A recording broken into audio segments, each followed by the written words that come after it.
What is going on, guys, and welcome back to Narcissu for episode 3. And I've been dying to play this game since I haven't played since Thursday.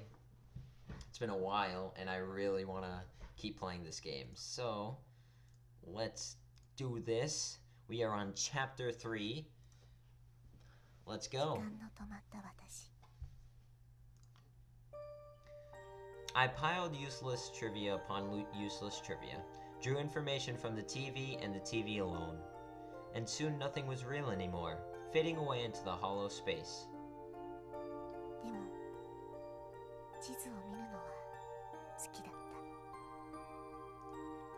Trains, cars, I love things that could take me places. I spread out maps on top of my narrow bed, changed routes over and over and over. Sedans, coupes, convertibles, rode on so many different kinds of cars. The number one route continuing on forever, I ran on that road forever and ever and ever. Indigo blue skies, beautiful coastlines. I ran until I came at last to these places sketched in my dreams. Slowly tracing past the arc of a cape, running on the white sand of a beach, the sun to my back.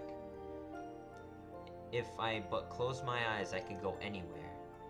Toward the landscape that I had never seen with my own eyes, longing for the soil upon which I could never hope to tread.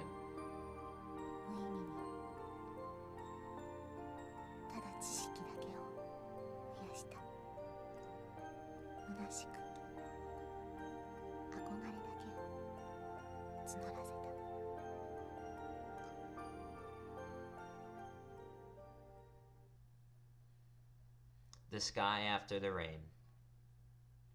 The high-flying clouds streaming by knife-edge speeds. The unique swishing sound of tire on a wet asphalt. And through it all, there we were, driving along as always.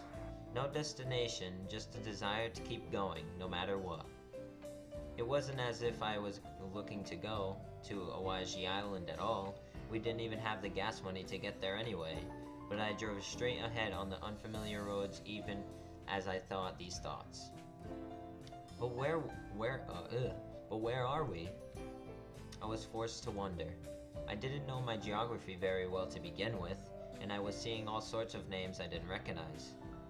I had planned on driving unto the ends of the earth, but with the GPS navigation system broken, I had no idea anymore. And before I knew it, I started looking around anxiously at the street signs as I drove. I don't know at all. Well, I don't know where we are right now. She said something to me, and I'd given her a casual response, because she probably wasn't going to know even if I asked her. Oh, so she knows where we are. What?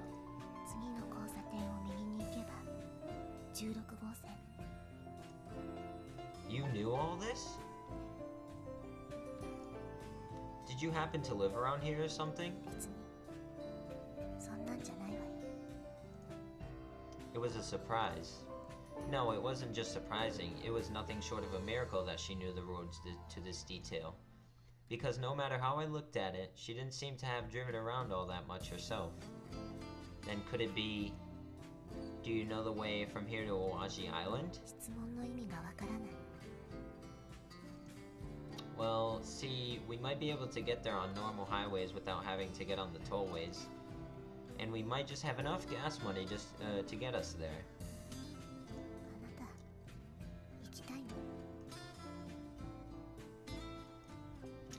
Well, no, that's not what I meant. With those words, she fell silent, and she turned to face the window with as frosty a demeanor as ever. But she wasn't looking at the passing scenery. It felt like she was staring at something in the unreachable distance. Her, then don't ask me. Just what the hell was that supposed to mean? How would she have replied if I had told her that I was planning on going? We simply continued on, no purpose, no aim. It wasn't as if we had a plan or a schedule from the get-go. We just didn't want to die on 7F or at our oh-so-fake homes. But I, and maybe I alone, must have wanted something to show us the way. no matter what what that wave might be. Oh, it's a new date. Yep. Ooh, a beach. It's cold. Some beach whose name I did not know. We'd reached the sea before we'd known it. I'd been planning on heading west, but somehow it looked like I'd ended up going south.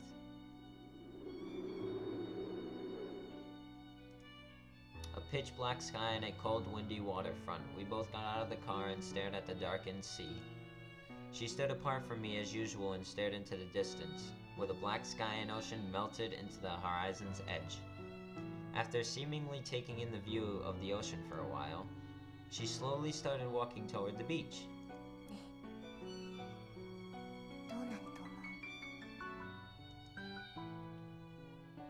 Now I've got no idea what you're talking about.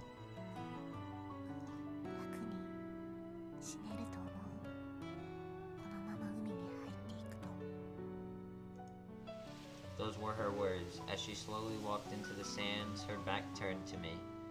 The third time it was the end. There was no fourth time.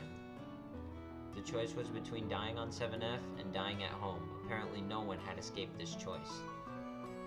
Those were the words that she herself had spoken to me. And yet, on her second time around, she told me that she didn't want to die on 7F or at home. This was after she'd explained the rules to me. After her duty to me was already over. That's why I felt that this was what she meant.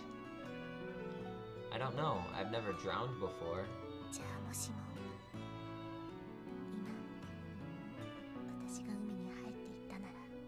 I swear to God, if she dies now, oh, I'm gonna be angry. Wait, what happened? I don't know if I'm supposed to click this, what I do. Wait, are these like choices? I don't know what I did. Hold on. Oh, okay, no, never mind, we're good. I honestly thought we did something. She turned her head to look at me as she said this, with the moon rising in the dark heavens as her backdrop. And her gaze, which had always been so far away, was directed straight at me. I don't know. I'd have to see when the time came. She then turned her back to me and slowly started walking towards the sea once more. Hey, tell me. Do you want to be stopped? Upon hearing my words, she stopped short of the waves. A strong wind kicked up a spray that beat against her feet. If you want to be stopped, then I'll stop you.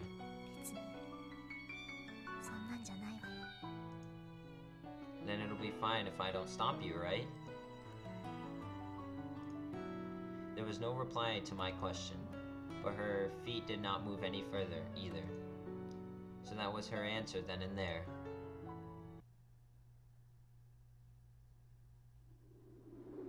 The high, high heavens of winter, blue and clear almost to the point of morning. Strong north winds beating against the electric wires overhead. The silver coupe reflecting that blue sky on its shining frame. With me at its wheel and with her in the passenger seat as per usual. I didn't know where this was. This looks like the exact same place as before. But the real problem was that we were going to run out of gas soon. We didn't have that much money to begin with, and after various convenience store purchases, we'd have even less. Only about 7,000 yen left. Of course, I had no idea how many liters this car took, but we probably had enough money to fill the tank once. We still didn't really have a destination or anything, but if we didn't fill up, we could not go anywhere anymore. I'm going to fill up on gas. And with that, I turned the steering wheel and drove into a gas station. That was a gas station that was coming into view. Welcome, will you be paying by credit or cash? Cash, please. Regular or premium? Regular premium? I had no idea. Well, then again, I had no idea about anything in this car. Excuse me, guys. Ooh. And on top of that, it had been a long time since those driver's license classes. Which one would you like? Well, I was at a loss for words, and there stood at the gas station attendant, waiting for me. And then, just as I was about to answer at random because I didn't care which one of the two it was, she spoke from the passenger seat. Huh? Okay, regular then. Okay, then regular full tank paying with cash? Yeah, that'll be all. Okay then, thank you very much. I wonder if we book it instead of actually paying. The attendant skillfully began his operation with those cheerful words. The strangely disagreeable smell of gasoline wafted in from the window that I had opened roughly 10 centimeters. I love how they're so descriptive of how open windows are in this game. Hey, are you sure about that this thing takes regular? She said nothing at all to this and just pointed at the prices list. Oh, so that was it. It was cheaper this way. I didn't understand it very well, but I didn't think there was that much difference in price. And then I saw the gasoline meter under the number of liters being displayed. 25, 26, 27, 28. The numbers were going by at incredible speed. Maybe I'd made a mistake. I began to get a little worried as I watched those numbers climb. I told him to fill the tank a while back, but I didn't have that much money on hand. Even with the coins, I only had about 7,000 yen, and of course, I had no idea how many liters this tank took. What was I going to do if I didn't have enough money? I did some real quick calculations, and I realized that after 60 liters, I wouldn't have enough. 38, 39, 40, 41. The numbers kept climbing without slacking pace at all, and I became more and more worried over something I usually didn't give a second thought to. Damn, how many liters does this thing take? I let words out before I knew it. Don't worry, it'll be over. Oh, I don't read this. I'm just reading everything now. Huh?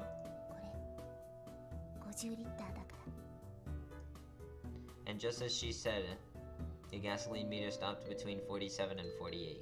The sound of receipt being printed out, and then the attendant at my window again.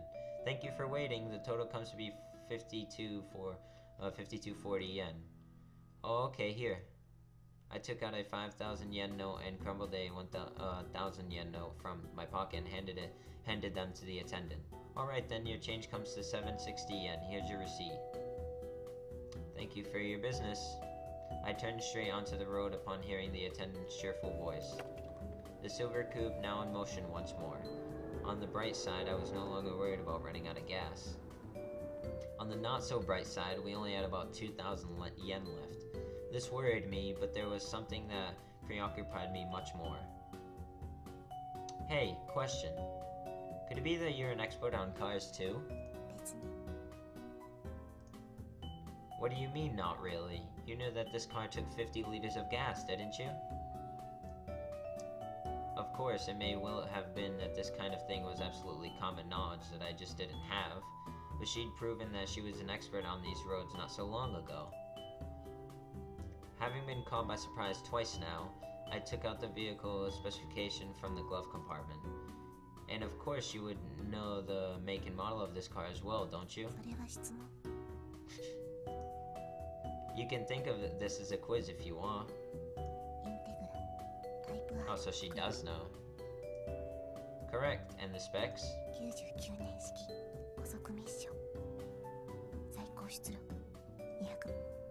I had no expectation that she'd actually answer. I almost involuntarily followed along at the vehicle spec sheet as she rattled off figures with total disinterest.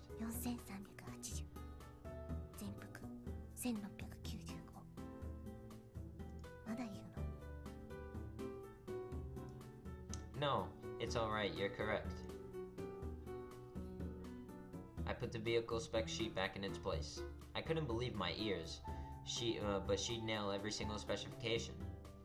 I didn't think one could just memorize these things, and I couldn't even venture a guess as to why she had. But right before my eyes, she had gotten every single spec correct. And thinking back to the roads and flowers, I was getting the impression that she knew a lot about law. Hey, just why do you know so much about everything? It's nothing, it's just that I'm older than... Oh, wait. Isn't she older than us? Oh, apparently she said it, but no voice acting though. And with that bare response, she went back to her usual silence. With her staring out the window again, I didn't find myself able to throw any more questions at her. Older? It didn't really look that way at all, but this was something she said before too. Her name was Satsumi, her blood type was O. Those were written on her white ID bracelet. There was very little indication to show me that she was older than me at all. Around when sun started peeking out from under the clouds. The silver coupe speeding along. No destination, no place to go, just running forward. No more worries about gasoline, but no more money either. Only about 2,000 yen left. Only enough for 3 more days of at most of convenience store food.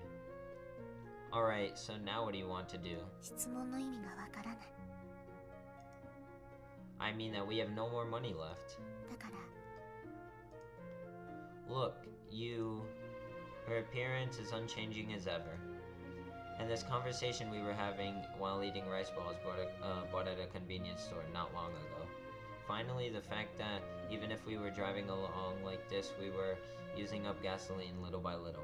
Maybe it might have been better to just stay still without doing anything at all. But it was impossible for me to stay still without doing anything, without shooting for anything. And I kept driving with those feelings at heart. If we just kept driving on normal highways, we'd run out of gas in about 3 days. Likewise, we only have enough for 3 days worth of food at the 2,000 yen we had left. We were obviously going to become too poor to do anything soon enough. Hey, do you want to try going to this Awashi Island?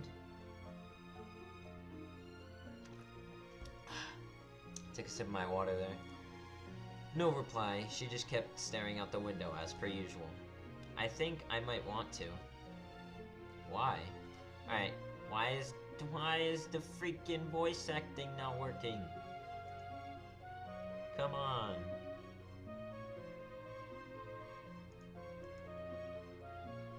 I need to have the voice acting working. Did I do something? Well, it wasn't as if we escaped from 7F with any goal or destination in mind, because east or west, no matter where, anything was fine with me. But maybe that's why I wanted a goal and a destination, because anything was fine with me. Around when the daylight had given over to the darkness of night, I had stopped the car in the parking lot of a pachinko parlor. Obviously, I wasn't planning on winning any money through pachinkos or slots. I knew that there wasn't much I could do with only 2,000 yen alone. But if I were skillful enough, I'd just be able to swipe 10,000 or 20,000 yen. That was my guess, based on many times I've been to pachinko parlors in the past. If I only had that much, we'd be okay in the first place, and we might be even able to go to this Awaji Island on that amount. And so I told her about the plan that I just had thought up. How about it? Want to try it out? Yeah. Okay, the voice acting is working. Okay. Okay, very well. I'd expect it, but she'd shot me down immediately. I hadn't hoped she'd cooperate with me in the first place. And I told her about my plan as a fait accompli, not because I wanted her aid in it. Alright then, just wait here. I got out of the car and strode into the pachinko parlor alone. It was more crowded than I thought. Lots of pachinko balls, lots of people, and more importantly, cash boxes crowded everywhere. As good as a place as any. And thinking this, I headed over to the slots machine. I inspected them from the corridor for a while, and after having finished my survey, I focused on one set of machines. Lots of middle-aged salarymen, alright, up to 4 boxes at their feet, and up to 2 racks above them, and an empty stand separating each of them. From what I've seen before, these men hadn't come with acquaintances or friends. This satisfied the requirements. Perhaps in a place like this, no one would even notice if I swiped one of those cash boxes. And in a store like this, each one probably had 20,000 yen or so. And with just that much, I just kept waiting there for one salaryman to go to the bathroom. After a little while, after roughly 30 minutes had passed, a salaryman finally stood up from his seat. After I tailed him a bit to make sure he was going to the bathroom, I dashed back to the stand that he had occupied. Oh, shut up, phone. Slots, and at the attendants, I slowly approached that stand. Then, so as not to raise any suspicion, as if it were the most natural thing in the world, I swiped one of those cash boxes underfoot. That moment, coins scattered everywhere with a thunderous noise. Oh shit. I'd been meaning to pick it up. No, I really had picked it up with my very own hands, but they were unable to bear that weight, and the cash box crashed onto the floor. Everyone turned in my direction to see what the commotion was all about. I got the feeling that someone was shouting. I got the feeling that someone was running toward me, but that was all behind me. I had already bolted and was less than 2 meters away from the entrance of the establishment by then. I put the engine in ignition and in a hurry and floored the pedal. And when I spun the wheel to make my hasty getaway, just then... What the hell? I'd run against the curb or something as I turned to make my getaway. Thus the horrible crunching sound. But I accelerated onto the road without giving it a second thought. My suddenly constricting, out-of-breath chest in the silver coupe speeding out of the daylight and into darkness. I was concerned about the crash a little while ago, but I had to distance myself from that place now. And soon, after 10 minutes of this, a fair distance away from that pachinko's parlor, I stopped at some roadside and started to get out to inspect the damage. Are things okay? Oh. Yeah, it doesn't look too serious. She sounded slightly worried as she called out to me. I answered as I inspected the damage. There was just a bump in the rear fender and a small crack in the muffler. They didn't look as if there would be any problem driving it like this. I let out a sigh, somewhat relieved. That sucked. I thought back at what had just happened at the pachinko parlor. I'd slipped up there, but had I been a little bit more skillful, I might have pulled it off. And the reason I wasn't able to hold onto that cash box was because it had been a while since I lifted something heavy. If I'd held onto it with all my strength at the outset, I might have been able to make it. Huh?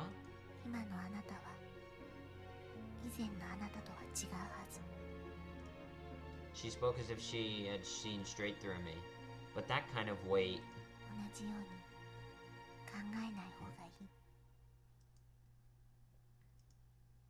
Perhaps she was right. I didn't want to admit how changed I was. Fair enough, I hadn't anticipated at all that I could grow this weak. Then what should I do? No answer. Eyes turned in silence toward the window to stare into the dark night sky. This was probably the way she was telling me to give up.